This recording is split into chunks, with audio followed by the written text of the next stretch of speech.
The CDT is quite different than the PCT in a way.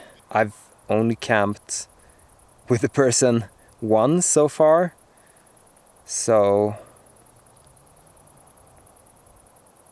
yeah, it's 8,592 kilometers.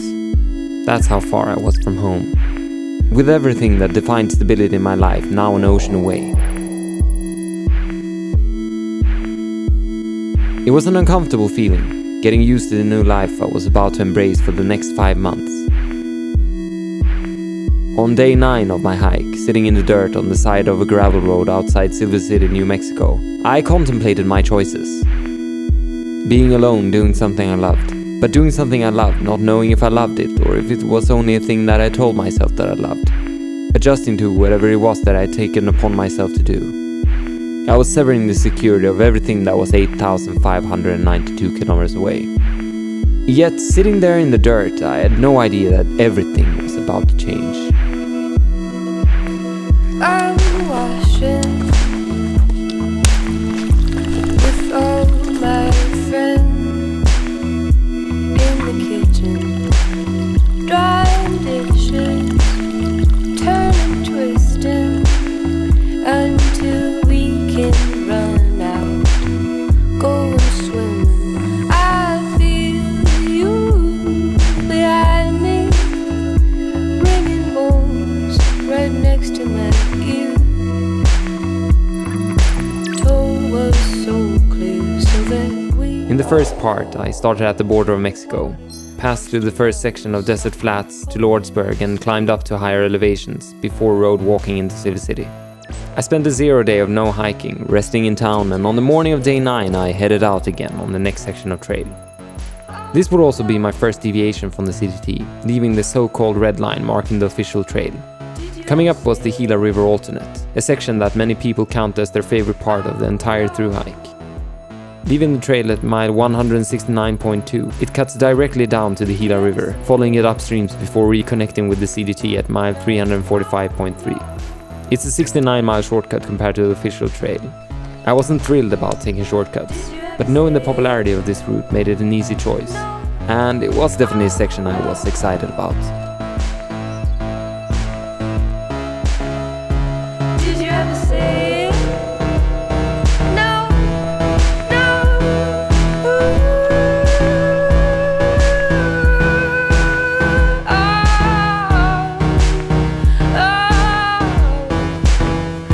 All I want from you is a letter and to be your distant lover. That is all that I can offer at this time. All I want from you is a letter and to be your distant lover. That is all that I can offer at this time. All I want from you is a letter and to be your distant lover. That is all that I can offer at this time. All I want from you is a letter and to be your distant lover. That is all that I can offer at this time.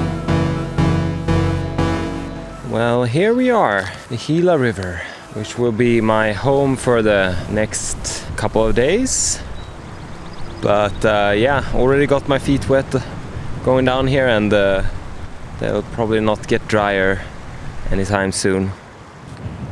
So this is kind of how it goes. You walk on one side, there's not really a trail. At some point you find some resemblance of a trail, like where people have been walking or something like that, and then you have to ford the river to the other side, and then you do it all over again. But fording has been decent so far. It's been deepish a couple of times, but not really any troubles. So yeah, it's fording time again.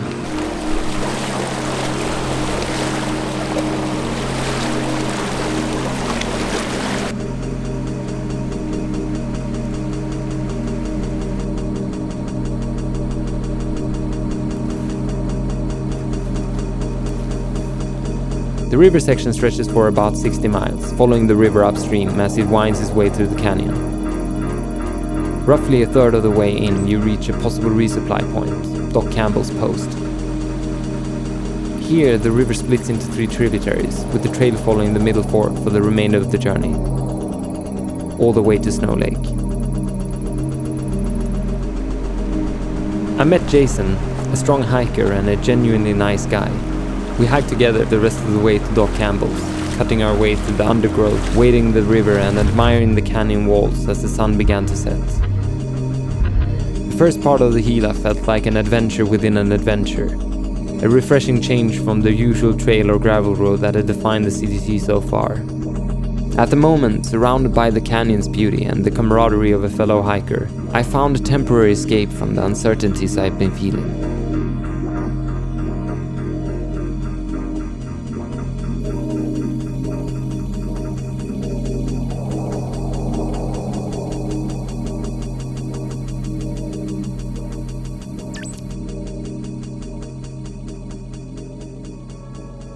But Jason wasn't the only new face around here. Captain Smith, ACL, Hershey, Crotch and Shivers. Just a few of the people I met around Doc Campbell's. Those aren't their real names, of course. They're their trail names. The nickname we take on as thru-hikers. A new identity to latch onto while living the feral life of dirt and freedom. After visiting the Gila cliff dwellings, we made our way upstream north of Doc Campbell's. I watched as the walls came closer and closer, a narrowing passageway with steep sides closing in on me. The stream divided and became smaller for every new tributary leaving the main waterway. Fording became easier through the shallower water, and the feeling of being on a journey was stronger than ever, seeing the landscape change as rapidly as the water is flowing through it.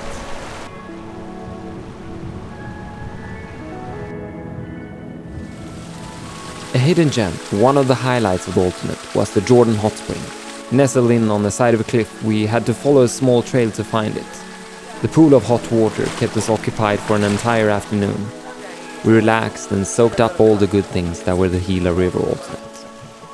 It was hard to leave the warmth and comfort, especially as the air around us grew colder with each passing minute, making the thoughts of those icy river forts even less appealing. For while the days were warm, the evenings, nights and morning brought a sharp contrasting chill.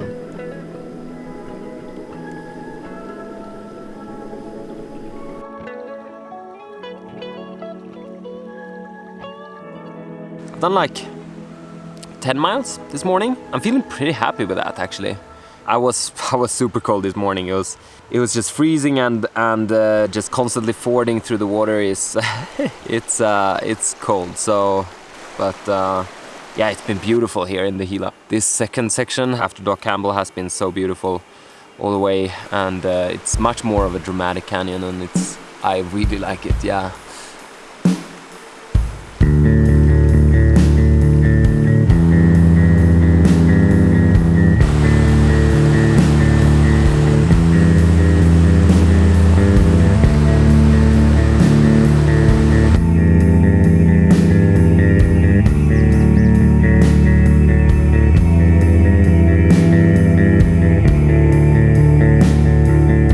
I'm closing into the end of the Gila actually. I think I have like 5 miles to Snow Lake, and it's been much more open. The trail has been much better. I kind of already missed the old Gila. It's been like very few fords the last hour or so. But yeah, it's pretty nice that my hiking speed is up. Feels good to get some distance done. We'll see how far I go tonight. I think I'll try to go past Snow Lake and a little bit more. And yeah, it's been an amazing alternate.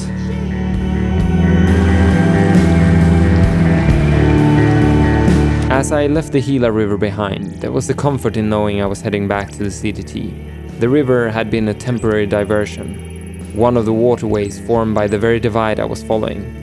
And as beautiful as it had been, I was eager to return to the red line, to that stretch of dirt that I was trying to make my home.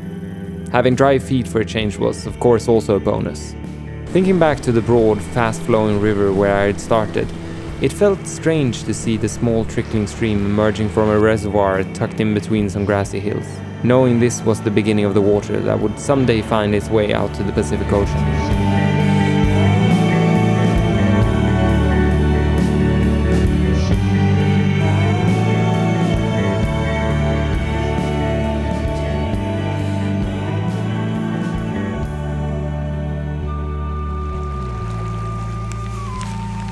I am so cold. This morning was the coldest one so far, by far. My bottle with water was all slushy, and I put my water filter in my pack, and I think it was enough to keep it above freezing. I probably should have slept with it. It's been so cold. I have like all my clothes on right now. Luckily no more fording, so that's good. Oh, I had to filter some water because it's like 20 miles to the next water source, I think, something like that. So I just stopped here to filter some water, and I cooked some warm water and made a little breakfast essential coffee mix. So that will warm me up a little bit also. It's still pretty cold even though the sun is out now, but yeah, in the air it's still really cold. My bottles are actually, I think actually my bottle froze even more when I walked up here. It was yeah, this was a cold one for sure.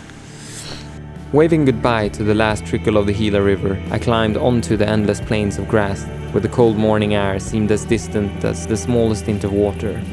The river had been an oasis, and now all I had was that solitary stretch of dust under the scorching sunlight, where everyone scrambled to find whatever small shelter they could.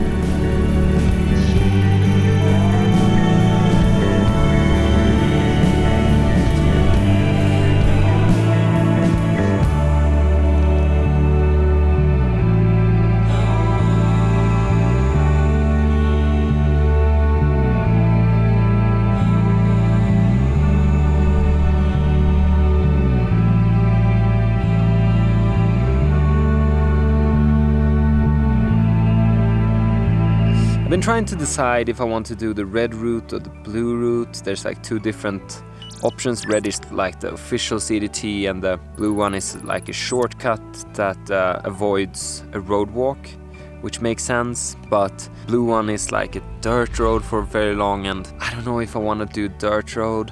And there is like a kind of ranch place which looks really nice on the blue route, which makes me really want to go the blue route. But yeah, I'm at the junction now, so trying to decide what to do. The road walk into Pi Town is like 13 miles or something like that, so it's similar to the Silver City road walk. And the good thing is like you pass through the general store, and I need to go there to buy some extra stuff, I think, before I head out on the next section. And I don't know if I want to do that when I'm in Pi Town, or if it's easy to go there, because if I have to walk there, it's like 3 miles one way, so it's like 6 miles. Don't really want to do that if yeah, so I don't know, we'll see.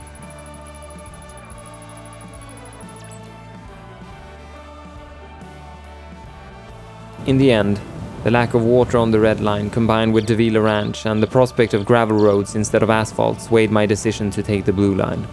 And from mile 367.5 I made my second diversion from the trail. I may sound very solemn talking about my red line purism, but my seemingly dogmatic views on the topic are nothing more than the feeling of staying true to the journey I have embarked on, unless there was a compelling reason to change. It's easy to choose the easier path simply because it's easier, and it's easy to find a justification for those choices. You can always find a good reason to fit the choice, but distinguishing a genuinely good reason from a tempting one isn't always a clear distinction. And this time, the two sides were balanced quite evenly. Well, this ranch really was amazing. I'm not regretting doing the blue line right now. I was a little bit this morning, I think, but the eggs and potatoes here was just saved my life. I've been so hungry and just starving, and yeah, taking a shower, laundry, it's so good. There does seems to be some bad weather coming in right now. The wind started to pick up a little while ago. There's some rain clouds over there, so I hope it won't catch up to me. It's a little bit chilly right now, actually. Hopefully it won't be too cold this night, but we'll see. Yeah, I think the rain is coming. I'm gonna hike for like, I think 45 minutes more, unless it starts to rain, and then I'm just gonna camp, and that will be like 7 more miles to Pi Town tomorrow.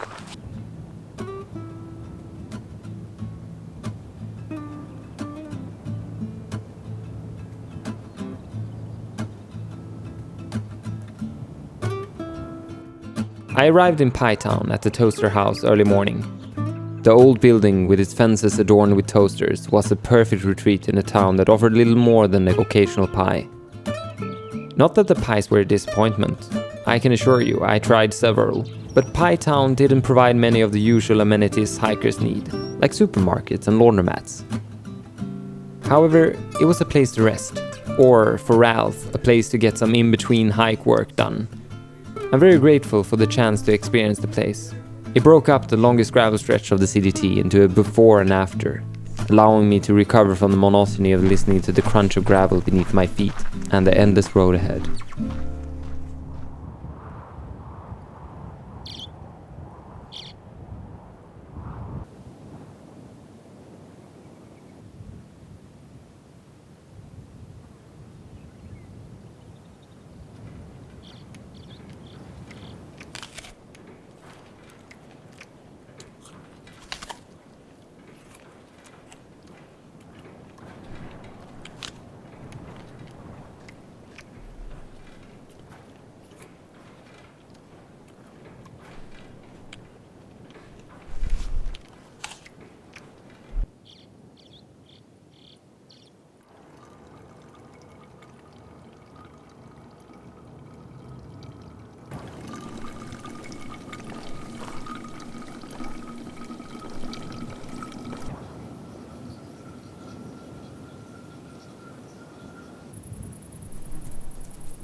We're now exiting the nothingness that we've been in and going into the lava rocks, fields of lava rocks.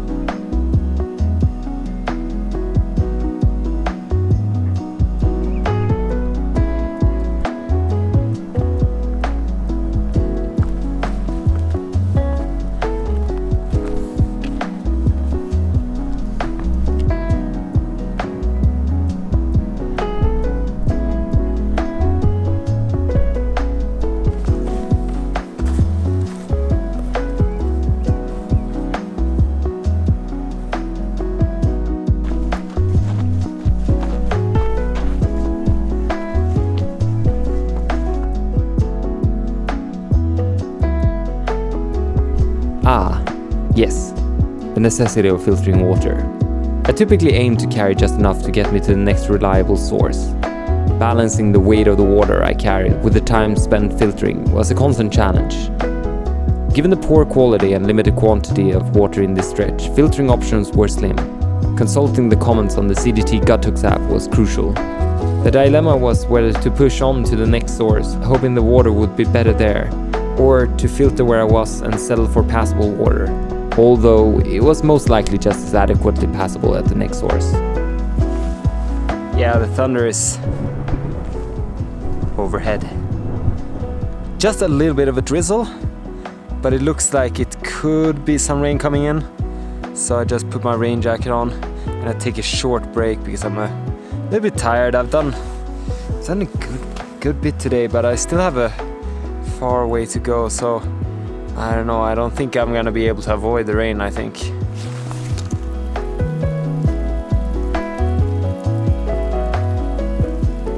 I think they're doing a controlled burn ahead. There's a sign here saying caution smoke ahead. I saw the smoke from a little bit higher, and the thunder is also all around me. Can't hear it right now, but yeah, it's going on. And it's raining a little bit more, not too bad. I'm not wearing my rain pants so far, so yeah, it's not bad, but I'm gonna keep pushing. I'm doing pretty good pace.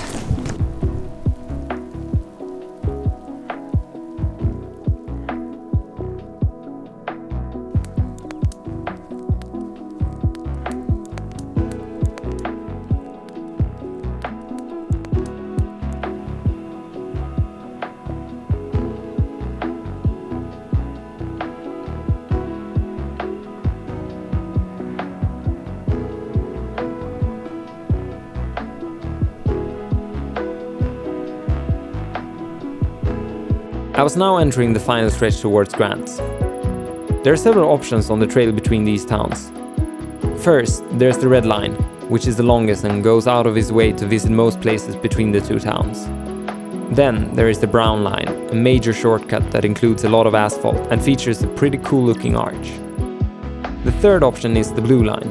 At 3.2 miles shorter than the Red Line, it avoids a 21.5 mile stretch of asphalt, but you lose 6.5 miles of trail.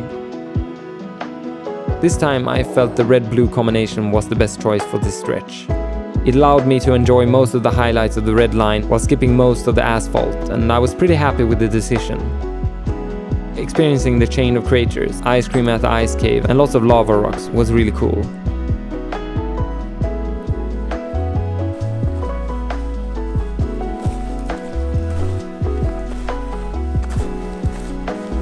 I had a weird day yesterday. In the afternoon I realized that I had forgotten my sitting pad when I was at the ice cave thingy.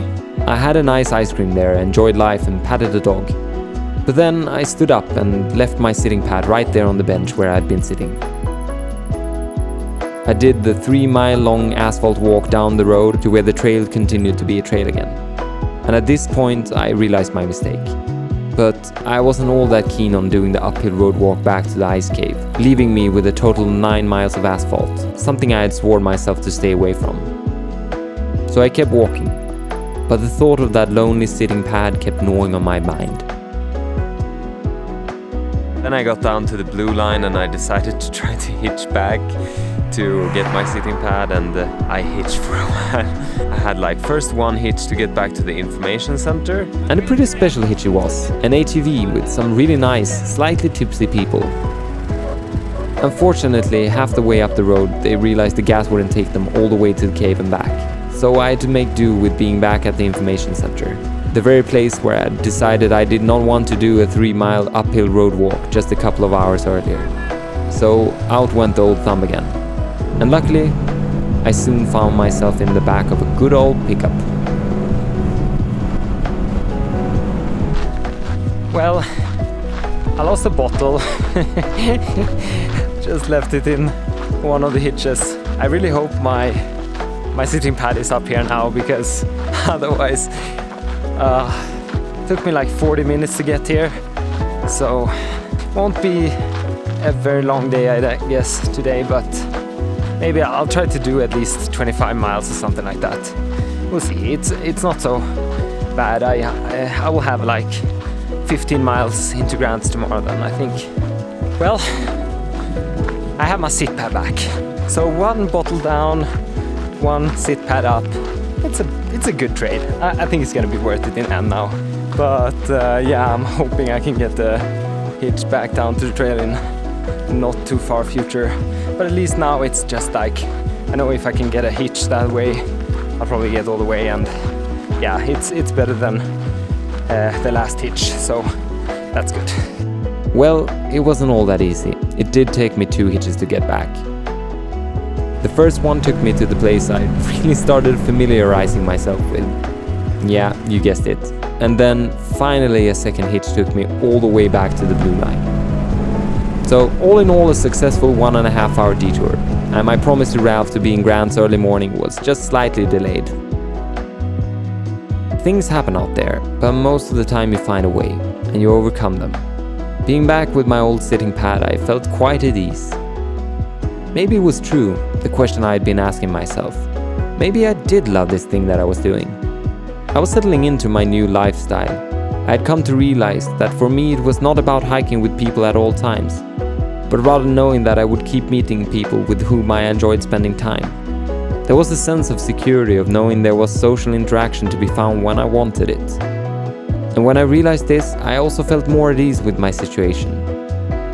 Those 8,592 kilometers started to become irrelevant, because I knew I could not bring that security with me, and neither did I want to.